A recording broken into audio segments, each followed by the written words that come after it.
निम्नलिखित में से कौन सा शब्द तद्भव है? चीता। चीता तद्भव शब्द है। तद्भव शब्द नहीं है घट। घट तत्सम शब्द है। तद्भव शब्द क्या है? घर है, घी है, घोड़ा, ये तद्भव शब्द है। तत्सम शब्द है दंत। दंत क्या है? तत्सम शब्द है। तद्भव शब्द क्या है? इसमें दूध है, दूब है, दाहिना, ये तद्भव शब्द है। तद्भव शब्द क्या है? दही। तत्सम शब्द है दमन है, स्थल है, स्थान है, ये तत्सम शब्द है। दही तद्भव शब्द है। देशज शब्द। देशज शब्द क्या है? पगड़ी। पगड़ी क्या है? देशज शब्द है।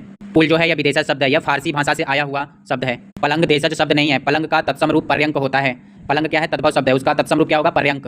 अन्य और अन्य शब्द युग्म का सही अर्थ क्या होगा? इसमें एक अन्न का अर्थ होगा अनाज और दूसरा अन्य का अर्थ होगा दूसरा। कर का अर्थ क्या होता है? क और र। कर। कर का अर्थ क्या होता है? हाथ होता है, किरण होता है, टैक्स होता है, यानी कर के तीन अर्थ होते हैं, एक हाथ, एक किरण, एक टैक्स। कर का मतलब कार्य, कार्य नहीं होता है।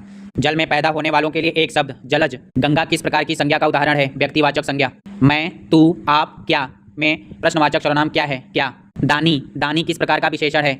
गुणवाचक विशेषण है। दानी गुणवाचक विशेषण है। गाड़ी चली में कैसी क्रिया है? गाड़ी चली वाक्य में कैसी क्रिया है? अकर्मक क्रिया है। तुम दौड़कर चलते हो, तो इसमें दौड़कर क्या है? तो इसमें जो दौड़कर दिया है वह क्रिया विशेषण है। विद्याभ्यास का संधि विच्छेद क्या होगा? विद्याभ्यास का संधि विच्छेद विद्या प्लस अभ्यास।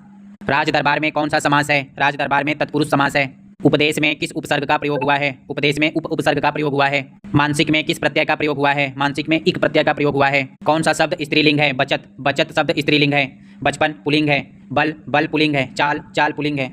बाल। बाल पुल्लिंग है। शेर के समान बलवान किस पदबंध का उदाहरण है? संज्ञा पदबंध का, विशेषण पदबंध का, सर्वनाम पदबंध का, क्रिया विशेषण पदबंध का। तो शेर के समान बलवान यह विशेषण पदबंध का उदाहरण है। मोहन ने कहा कि मैं खाऊंगा। इस वाक्य में खाऊंगा किस प्रकार का उपवाक्य है? संज्ञा उपवाक्य है। अर्थ के अनुसार कौन सा वाक्य का भेद नहीं है? संयुक्त वाचक। अर्थ के अनुसार वाक्य के भेद कौन कौन से होंगे? आज्ञावाचक, संदेहवाचक, संकेतवाचक। संयुक्त वाचक अर्थ के अनुसार वाक्य का भेद नहीं होता। हम खेल चुके हैं किस प्रकार का वाक्य है? हम खेल चुके हैं में सरल वाक्य है। तालाब का पर्यायवाची सरोवर। मीर किसका पर्यायवाची है? वायु का। पुष्प का पर्यायवाची नहीं है कंचन। पुष्प का पर्यायवाची नहीं है कंचन। पुष्प का पर्यायवाची है फूल, सुमन, कुसुम। रश्मि किसका पर्यायवाची है? किरण का। आदि का विलोम है अंत। आविर्भाव का विलोम होता है तिरोभाव। यामिनी किसका पर्यायवाची है? रात्रि का। पुष्प का पर्यायवाची है प्रसून। पुष्प का पर्यायवाची नहीं है पुष्कर, पादप, पतंग। आंख का पर्यायवाची है लोचन, चक्षु, दृक्ष। लोचन, चक्षु, हग। ओम किसका पर्यायवाची है? आकाश का। मानव पढ़ चुका, कामा तब वह आया किस प्रकार का वाक्य है? मिश्र वाक्य। रचना के अनुसार वाक्य का प्रकार है सरल वाक्य। रचना के अनुसार वाक्य का प्रकार नहीं है विधि वाक्य, आज्ञा वाक्य, निषेध वाक्य। यह अर्थ के आधार पर वाक्य का प्रकार है विधि वाक्य, आज्ञा वाक्य, निषेध वाक्य। और रचना के आधार पर वाक्य का प्रकार है सरल वाक्य। जब बादल गरजता है तब पानी बरसता है। जब बादल गरजता है किस प्रकार का उपवाक्य है? क्रिया विशेषण उपवाक्य है। अभ्यास में किस उपसर्ग का प्रयोग हुआ है? अभ्यास में अभी का उपयोग उपसर्ग हुआ है। कृपाणी में कौन सा समास है? बहुब्रीहि। क्योंकि किस प्रकार का अव्यय है? क्योंकि समुच्चय बोधक अव्यय है।